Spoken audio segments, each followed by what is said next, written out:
Bendiciones nuevamente, hermanos. Vamos a abrir nuestras Biblias a la carta del apóstol Pablo a los Efesios.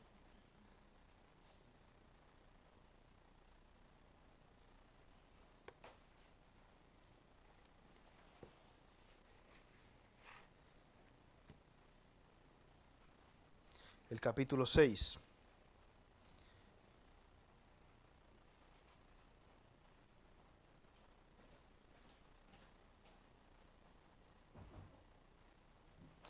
Vamos a leer los versículos del 10 en adelante. Gracias, hermano.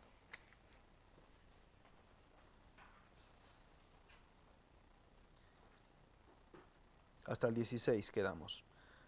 Por lo demás, hermanos míos, fortaleceos en el Señor y en el poder de su fuerza.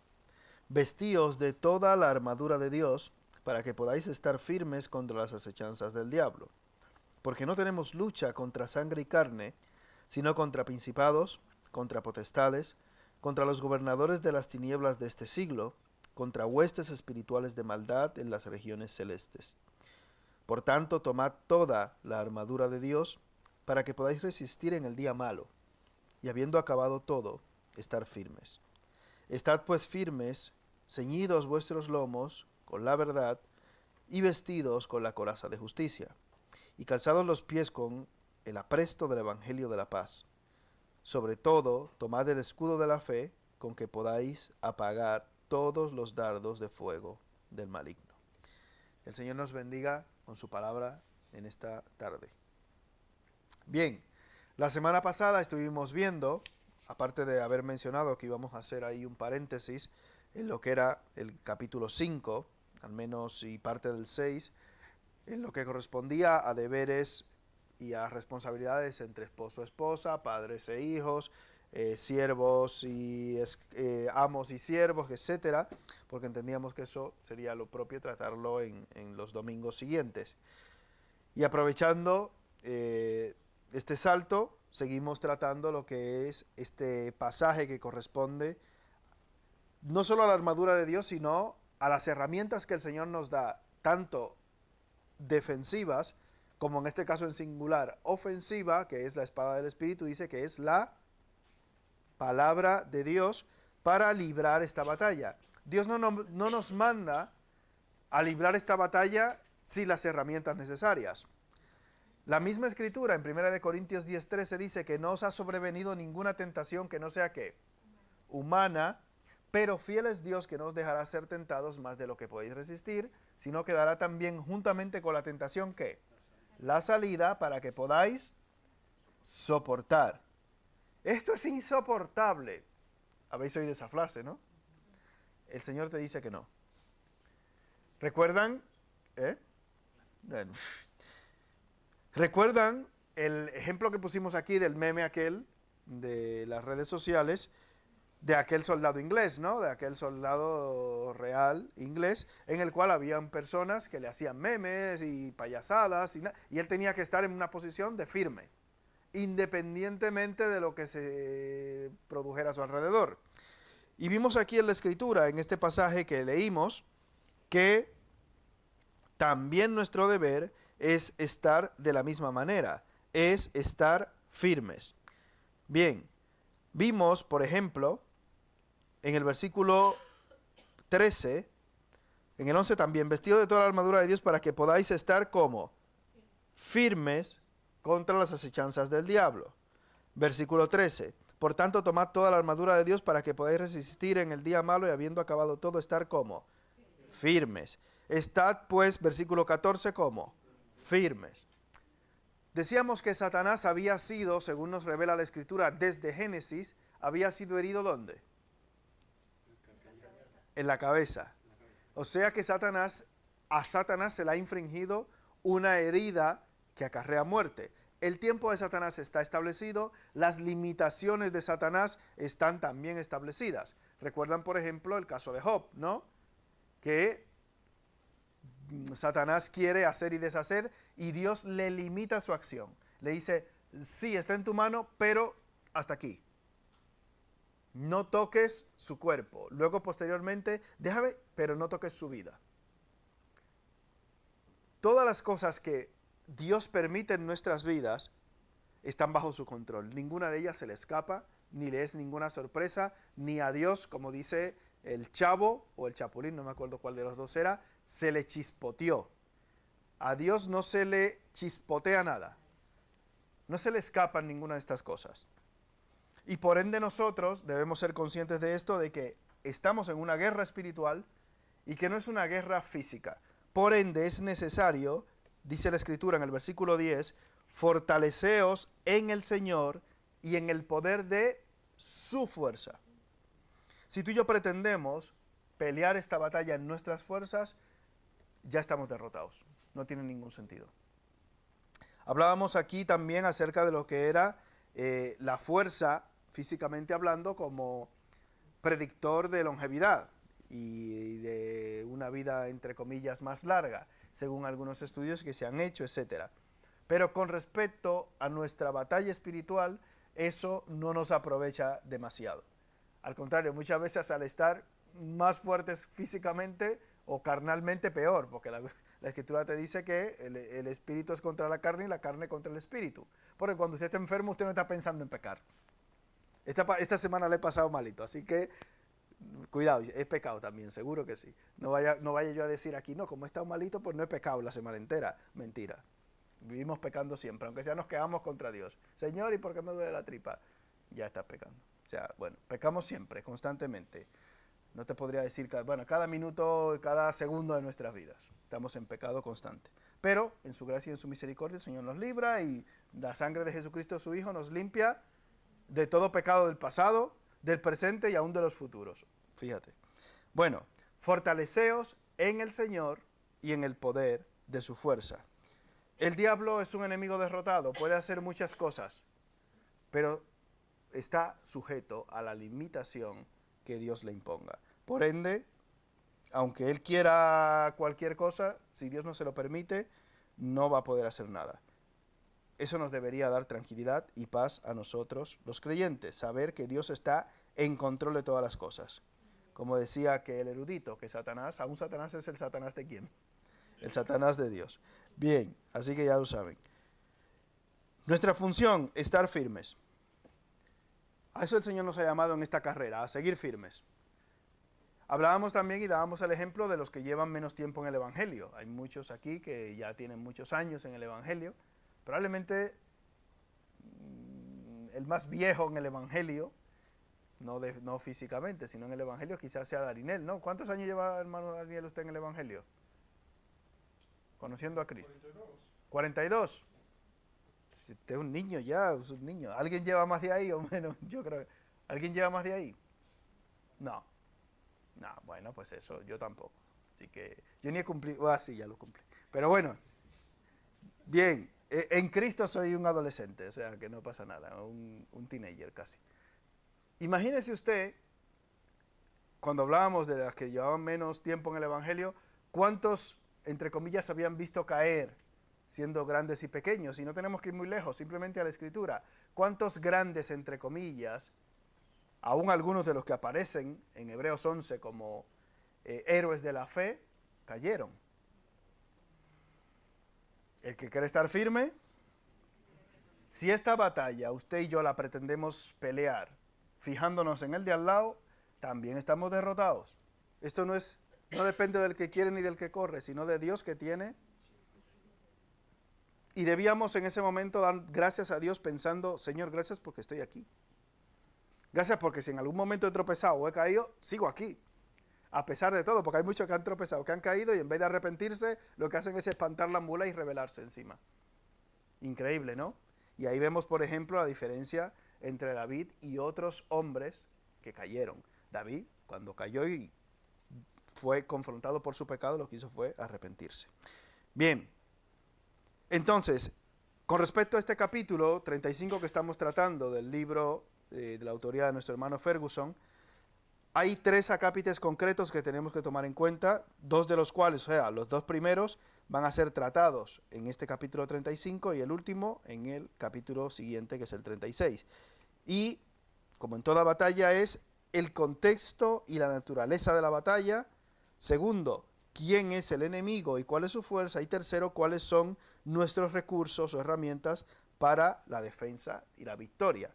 Así que bueno, hablábamos de que esta batalla no era una batalla física ni en un sitio concreto, como decían algunos. No, eso es en el plano aquel que va a ser la gran batalla de Gog y Magog. No, esto es una batalla que estamos librando día a día tú y yo.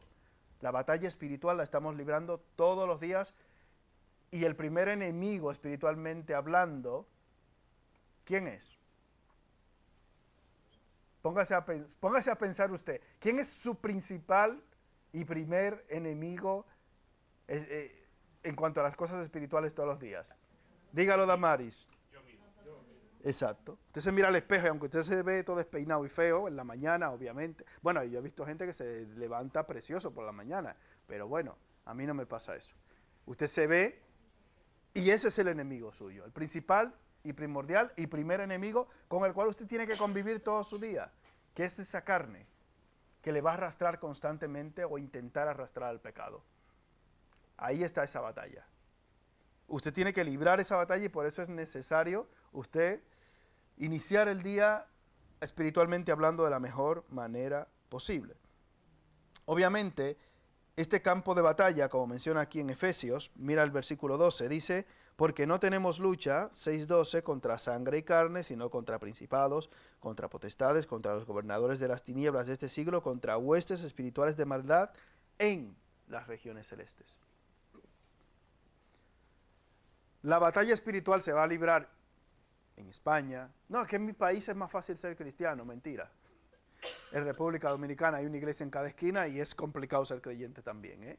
Y supongo que en vuestros países también. No estoy diciendo que son iglesias, entre comillas, de sana doctrina o iglesias formales, pero sé que en muchos de vuestros países pasa algo similar. Hay muchas iglesias en número, pero eso no significa que la batalla espiritual sea menor o más fácil. Es complicado. Y yo vengo, como les he dicho, de un país donde se mueve mucho y camina mucho el evangelio y ha proliferado mucho el tema de las iglesias y demás, y aún así también es complicado. Es complicado el tema de ser fiel al Señor, de ser creyente y de vivir una vida en santidad, es complicado. Pero esa es una batalla que se libra en las regiones celestes. Vivir en esta atmósfera, hablando de lo espiritual, nos lleva obviamente al conflicto. Cuando usted quiere vivir en santidad en un mundo de pecado, usted está nadando en contra de la corriente. Absolutamente. Y si usted no se alinea con los rudimentos de este mundo y con las cosas de este mundo, usted siempre obviamente, como dijo la hermana hace un ratito, usted es el rarito del grupo. Y hasta le hacen el vacío, le hacen el hueco. Este es un friki o una friki, o este es un... Le han lavado el cerebro, le han comido el coco. Esto es muy raro, ese es de una secta rara, de los evangelistas. La secta de los evangelistas, decía una. Y bueno, entonces, vas a tener eso. Y te va a pasar igual. Algunos dentro de un círculo, aún entre comillas, cristianoide, por llamarlo de alguna manera, un círculo cristianoide, de esos que son... Yo soy cristiano, me dijo uno, yo soy más cristiano que tú. Yo no voy a la iglesia, pero soy más cristiano que tú.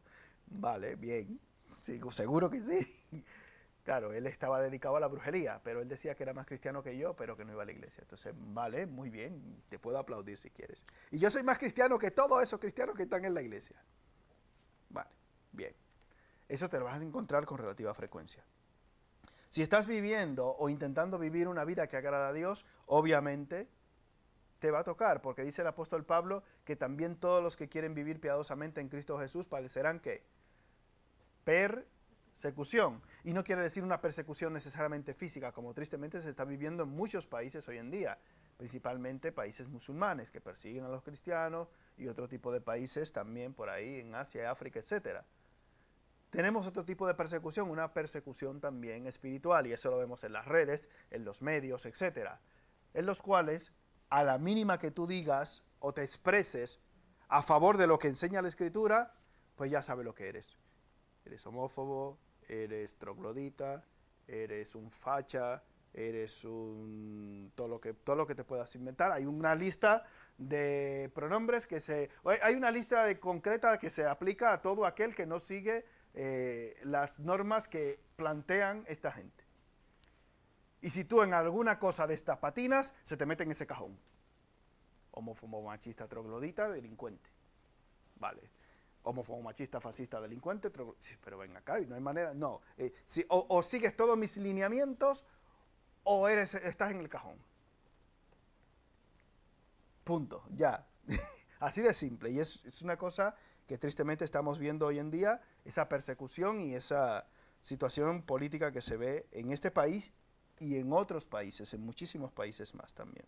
Pero bueno, aún así dice la Escritura que a pesar de que esta batalla se libra de esta manera, ni siquiera las puertas del Hades prevalecerán contra ¿quién? Contra la iglesia de Cristo. Ni siquiera las puertas del Hades, ni siquiera los que intentan destruir desde fuera, ni siquiera los que intentan destruir la iglesia desde dentro. Imagínese usted. Si vemos la Escritura llena en las cartas de personas que aún desde dentro de la iglesia, intentaban destruirla. Y el apóstol Pablo da lista con nombres. Y Alejandro el Calderero me ha causado muchos males. Y el Señor le pague, y a Demas me ha desamparado. Y serán gente que estaban ahí. O sea, imagínate tú, si las palabras de Jesús se cumplen sí o sí, que la iglesia no tiene solo una oposición desde fuera, sino que muchas veces la mayor oposición está dentro. Y eso era lo mismo que decíamos al respecto de nosotros mismos. La mayor batalla habitualmente la llevamos dentro. Porque nuestro cuerpo, nuestro pecado, como dice por ahí, la cabra suele tirar al monte constantemente. Nuestro pecado intenta arrastrarnos de manera constante fuera y echarnos de las cosas de Dios. Bien, este conflicto espiritual que libramos, normalmente lo vemos reflejado en nuestras relaciones diarias. Y es con las personas que están más cerca de nosotros. Y por eso vamos posteriormente a desarrollar lo que menciona en el capítulo 5 de Efesios y al principio del capítulo 6, hablando de las relaciones interpersonales. Porque el que no ama a su hermano a quien ha visto, dice el apóstol del amor, el apóstol Juan, ¿cómo puede amar a Dios a quien no ha visto? Porque el que ama a Dios debe amar también a su hermano. Ese hermano es el esposo, la esposa, el hijo, el compañero de trabajo, el de la universidad, de estudios, etcétera, etcétera. Entonces, obviamente, en esas relaciones diarias, en esa cotidianidad, es que se refleja lo que es esta batalla. Y decíamos también que usted y yo debemos aprender a ver a Satanás detrás de la persona que muchas veces nos intenta hacer de tropiezo. Ver a Satanás, ver más allá, ver hacia lo espiritual. Eso es lo que debemos intentar hacer para que nuestro corazón no se cargue más allá contra la persona que está hecha a la imagen y semejanza de Cristo, ya sea persona dentro de la iglesia o fuera de la iglesia. Entonces debemos aprender a intentar ver a Satanás detrás manipulando, como mismo Jesús le dijo a Pedro, no le dijo apártate de mí Pedro, sin vergüenza, le dijo apártate de mí ¿qué? Satanás. Pedro, tú quédate, pero Satanás que está ahí detrás haciendo el tonto, apártate. Él no echó a Pedro de sí, lo mantuvo cerca. Luego posteriormente vimos que Pedro comenzó a seguirle de lejos. ¿Y qué pasó cuando siguió de lejos? Al final de la vida terrenal de Cristo, le negó 3 veces. Bien. Seguimos. Acercaos a Dios y Él se acercará a vosotros. Si te alejas de Dios, obviamente no va a salir la cosa bien. Muy bien, seguimos avanzando. Esto lo leo textualmente para vosotros. En todas estas relaciones que hemos mencionado, nosotros, tú y yo, vamos a reflejar realmente el carácter de Cristo. Y es donde tenemos que reconocer realmente si estamos avanzando y madurando espiritualmente. En el siguiente aspecto de este pasaje, encontramos en el versículo 13 algo que hasta cierto punto es controversial. Versículo 13 dice, por tanto, tomad toda la armadura de Dios para que podáis resistir en el día malo y habiendo acabado todo, estar firmes. Y hay algunos que dicen que ese día malo es el día del juicio final, otros el día malo es en singular, el día de la muerte, otros el día malo es quizás dicen más ampliamente, cada día de tu vida en el cual el tentador te tienta. Y quizás es más práctico pensar que el día malo es hoy, porque ayer ya pasó y mañana no existe. El día malo puede ser hoy. Y hay tres cosas concretas que pueden coincidir en el día malo. Pero ¿a qué llamamos un día malo? Por ejemplo, en la vida de Jesús. Pasa 40 días y 40 noches en el desierto, ayunando, etc. Y llega el día malo en el cual Satanás, ¿qué hace? Le tienta. El día malo en el cual Satanás quizás intenta apretar a Jesús diciéndole, oye, no mueras por esto. Señor, si es posible, pasa de mí esta copa sin que yo la beba, pero hágase tu voluntad y no la mía. Y quizás Satanás en ese momento concreto, en el cual la presión era máxima o presiones máximas en nuestra vida, puede intentar aprovechar para hacernos caer. Puede intentar Satanás aprovechar ese llamado, entre comillas, día malo, para que en nuestra debilidad sucumbamos al pecado, caigamos, nos apartemos. Para Pedro, ¿cuál fue el día malo? Ese día que negó a Jesús 3 veces. El día malo es algo constante. Y la Escritura dice, aprovechando bien el tiempo, porque los días en plural son malos. ¿Podemos tener días buenos? Bueno, entre comillas sí. Pero estamos constantemente pecando, así que bueno. Delante de Dios, o gracias a Dios, Él hace que todas las cosas sean buenas, porque a los que aman a Dios, ¿qué? Todas las cosas les ayudan a bien. Debemos estar fortalecidos en el Señor para que cuando venga el día malo, el momento malo, podamos estar firmes, como hemos visto anteriormente en este pasaje.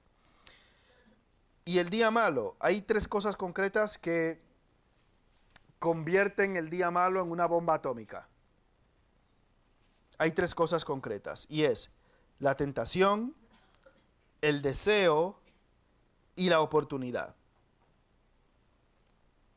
Cuando alguno es tentado, no diga que es tentado de parte de Dios, porque Dios no puede ser tentado por el mal, ni Él tienta a nadie. La tentación. Hablábamos del alcohol, de la botella de alcohol aquella, que había aquel valentón que decía, y te tengo ahí, recuerdan, ¿no? Y te tengo a Satanás atado. Atado lo tengo.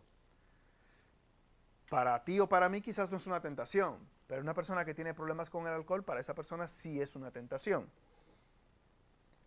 Lo segundo es el deseo. Hay momentos concretos o situaciones concretas que disparan el deseo como una actitud compulsiva de tomar ciertas decisiones o tomar ciertas acciones en tu vida que te hacen sentir, entre comillas, mejor. La tentación, el litro de ron, el deseo, me ha ido mal en el trabajo hoy, he tenido un mal día, por tanto el cuerpo me lo pide. Es que el cuerpo me lo pide. Y tercero, la oportunidad. Si lo tienes ahí, al hoyo. ¿Qué es lo que tienes que hacer para esta cadena de 3 eslabones? Quitar uno. Ya no puedes rodar ese tren. ¿Qué tienes que quitar? Mínimo la oportunidad. Es que la chica es muy guapa y no sé qué, y yo sé que está en tal sitio a tal hora. No vayas, amigo. No vayas, mira qué fácil, te lo he puesto. Es que, claro, es que el muchacho, es que me escribe a tal hora porque llega del trabajo. Bloquéalo del WhatsApp, mira qué fácil. Si coincide tentación, deseo y oportunidad, estás sentenciado, sentenciada. Y aquí pone, por ejemplo, Ferguson el ejemplo, el caso de David. Coincidió la tentación, el deseo cuando vio eso allí, esa señorita, bueno, señora, porque estaba casada encima, bañándose, y normalmente la gente no se baña con ropa, ¿vale? Bien.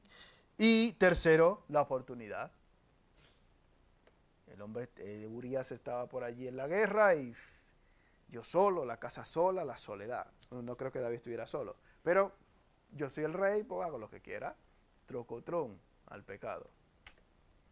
Yo puedo y me lo merezco. Pues mira, ahí está el pecado. Si coinciden esas tres cosas, estás casi sentenciado. ¿Por qué? En tus fuerzas te vas a hundir. Y si tú has provocado que esas tres cosas coincidan, ¡tum!, al lío. Tus deseos te van a llevar obviamente al pecado. Y tus deseos hacen que ciertas cosas aparentemente inofensivas para otros se conviertan en una tentación. Ahora, tú tienes que controlar la oportunidad. Porque muchas veces los deseos son complicados de controlar. Algunos son naturales, entre comillas. Pues entonces no le brindes a tus deseos la oportunidad. Por donde vayas, por ahí no, si ves que hay situación de pecado, probabilidad de pecado, ni siquiera pases. Y punto. Y ya. No es tan complicado. Como hemos dicho, Satanás es un enemigo herido de muerte. Si tú dices, ay, es que Satanás me ha pillado. No, te la has tirado tú en los brazos a Satanás. Te la has tirado tú encima. Satanás no tiene la potestad de hacerte pecar. Tú te le tiras. Por tus motivos. Bien, haz lo imposible para que estas tres cosas, tentación, deseo y oportunidad, no coincidan. Está en tus manos el asunto. Bien, no podemos pelear esta batalla solos, obviamente, como ya hemos dicho. Por eso necesitamos la ayuda del Señor y la fuerza del Señor para poder librar esta batalla. Y obviamente el Señor nos da las herramientas. Estamos sobrados de herramientas, no solo para luchar esta batalla, sino para vencer en la batalla. Y aquí el apóstol Pablo comienza a detallar lo que es la armadura de Dios posteriormente, que veremos más despacio y más tranquilamente en otras ocasiones posteriores. El Señor te ha dado las herramientas para vencer toda tentación del diablo. Y si no la vences o no tienes la capacidad en ese momento de vencerla de forma directa, dice, le doy el que, una salida para que te escapes como José. En Cristo somos más que vencedores por medio de aquel que nos amó. Es fácil, no estoy diciendo que sea fácil tampoco, pero tiene que ver directamente con tu deseo y la tentación que genera tu deseo. Quítale de manera constante la oportunidad. Es importante reconocer por qué ha de ser tan eficaz y tan urgente que vistamos la armadura de Dios. Porque el maligno está constantemente tirando dardos por las redes sociales. Ahora es que tenemos el pecado a un clic. Es que es así de simple. Tenemos el pecado a un slash de estos. Tenemos el pecado en la televisión. Ver televisión es pecado, pastor. Ay, Dios. No, no quiero decir eso. Siempre y cuando depende de lo que tú veas. Tenemos el pecado en la publicidad del autobús. Tenemos el pecado en la publicidad de la misma parada del autobús. Tenemos el pecado en todos los lados. Estamos rodeados de pecado, obviamente. Por ende, vestirnos de la armadura, de toda la armadura de Dios, es importante. Porque fíjate que la armadura de Dios cubre todo, todas lo que son las partes de nuestro cuerpo y las protegen. Todas. Por eso dice la Escritura, vestíos de toda. Versículo 11, toda la armadura de Dios. Porque si te dejas liberado los pies, el diablo te va a dar por ahí. Si te dejas liberado el pecho, ¡pum!, ahí te la clava Satanás. Y si te dejas liberar la cabeza, ¡pum! Porque cualquiera que guardare toda la ley, pero ofendiere en un punto, se hace culpable. ¿Recuerdan aquella historia famosa de Aquiles, no? ¿Cómo fue que lo pillaron? Que era un guerrero formidable, perfecto, espectacular. ¿Y con qué lo pillaron? ¿Por dónde lo pillaron? Por el talón. Por esta parte de aquí. Dice, madre mía, qué forma más peculiar. Si usted como creyente deja su pecado favorito ahí, o su huequecito de pecado, o su tiempo libre para pecar, o para ver las cositas que me gustan de TikTok, los bailecitos de TikTok que me encantan, ojo, que por ahí se puede colar el diablo y cataplum, flechazo en el talón. Y Aquiles ahí perdió la batalla. Usted como creyente, si deja alguna parte de su cuerpo descubierta, lo que es la armadura de Dios, a toda la armadura de Dios, tiene un alto riesgo en la batalla de que sufra una pérdida irreparable. Que el Señor nos ayude, hermanos, a ser conscientes de esto. Como les he dicho, ya en lo que es el canal de YouTube de la iglesia, no podría cuantificar cuántas horas de predicaciones y estudios bíblicos tenemos. Quizá el hermano Julián, que lleva eso controlado, sabrá. Entonces te dirá, ya no es por falta de información. No, es que no tengo tiempo. No puede ser por falta de tiempo. No te voy a decir que vas a escuchar todos los mensajes de hace 5 años, 10 años. No te voy a decir eso en una semana. No. Es algo que depende, en este caso, de ti. Satanás seguirá intentando hacer lo que sea. Pero tú y yo ya no tenemos excusa. Por eso, porque ahí, si nos ponemos a ver este material que ya tenemos, se ha predicado todo el consejo de Dios. Simplemente estamos constantemente recordándolo. Como dice Pablo, a mí no me es molesto recordaros las mismas cosas. Y hemos estado muchas veces hablando de lo mismo. Y a veces vemos que los hermanos siguen repitiendo las mismas acciones y pecados. Y tú dices, no ha calado. Usted y yo, hermanos, necesitamos de manera constante recurrir con la armadura de Dios a Cristo de manera constante. Necesitamos esta armadura, pero toda, no parte. No ser excelentes en una cosa y deficientes totalmente en la otra, no tiene sentido. Por ende debemos protegernos totalmente con toda la armadura de Dios. Amén. Padre, te damos gracias por tu misericordia y te pedimos que nos ayudes a ser conscientes de que estamos en una batalla espiritual en las regiones celestes contra un enemigo que tiene mucha más capacidad de entrada que nosotros. Pero es un enemigo derrotado, Señor. Tú nos has dado todas las herramientas para vencerlo.